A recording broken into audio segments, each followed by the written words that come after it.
కొలికపూడి శ్రీనివాస్ ఎవరైతే ప్రస్తుతం తిరువూరు ఎమ్మెల్యే, ఆయన నిన్న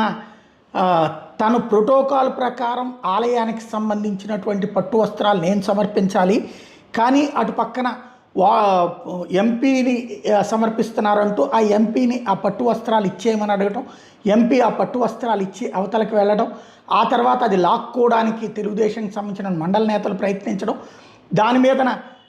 ఆగ్రహించడం, ఈ పరిణామాల మీదన పార్టీ ఆ తర్వాత సీరియస్ అయ్యి పల్లా శ్రీనివాస్ ఎవరైతే పార్టీ నాయకులు తీవ్ర ఆగ్రహం వ్యక్తం చేయడం, కొలికపూడికి తగిన బుద్ధి చెప్తామని ప్రకటించడం, ఆయన వాస్తవంగా ఆయన పేరుతో ఆయన గెలవలేదు, పార్టీ వల్లనే గెలిచానని గుర్తుపెట్టుకోవాలి, ఇప్పటికీ అనేక సార్లు పిలిచి వార్నింగ్లు ఇచ్చేసాం, ఇంక వార్నింగ్లు ఇవ్వడం అనవసరం అన్నారు, మరి ఏమైనా సస్పెండ్ చేస్తారో చూడాలి. అయితే ఇటు దళిత సామాజిక వర్గానికి సంబంధించిన వ్యక్తి కాబట్టి అదే సామాజిక వర్గానికి సంబంధించినటువంటి పోతుల బాల